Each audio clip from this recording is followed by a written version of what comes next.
Kung balak mo mag-Japanese food trip, dayuhin mo na rin tong napuntahan namin sa may Montalban, Rizal na hindi lang ramen yung ino-offer nila at talagang marami silang choices ng food.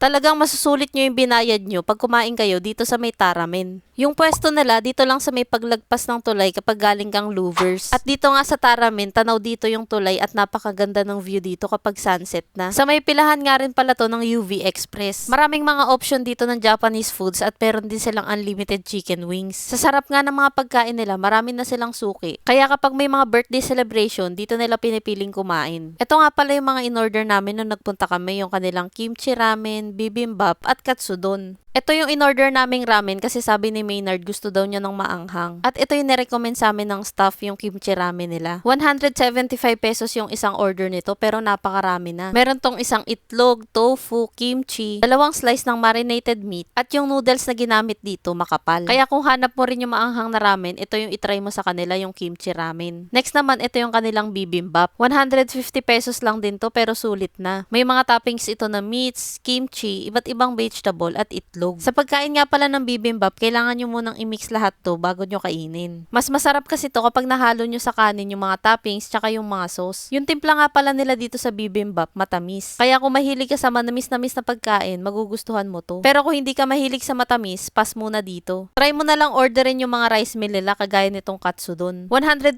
pesos lang to pero tingnan nyo naman ang laki ng ulam. Solve ka rin talaga dito kapag ito yung in-order mo. Sa drinks naman nila, meron silang mga milk tea. Yung nakapahid pa ikot sa gilid ng cup or walling nito ay rock salt and cheese. Ang sarap nga ng combination na to kasi manamis-namis yung milk tea tapos yung walling maalat. Kaya pala ang dami nagre-recommend sa akin nito na itry ko yung milk tea nila. Siya nga pala sila yung mga nag-recommend sa akin na itry namin tong taramen. Grabe, alam nyo ba, isa to sa most requested na dayuhin namin. Maraming salamat nga po pala sa pag-comment nyo kasi meron na naman kaming na-discover na sulit na kainan dito sa may Montalban, Rizal.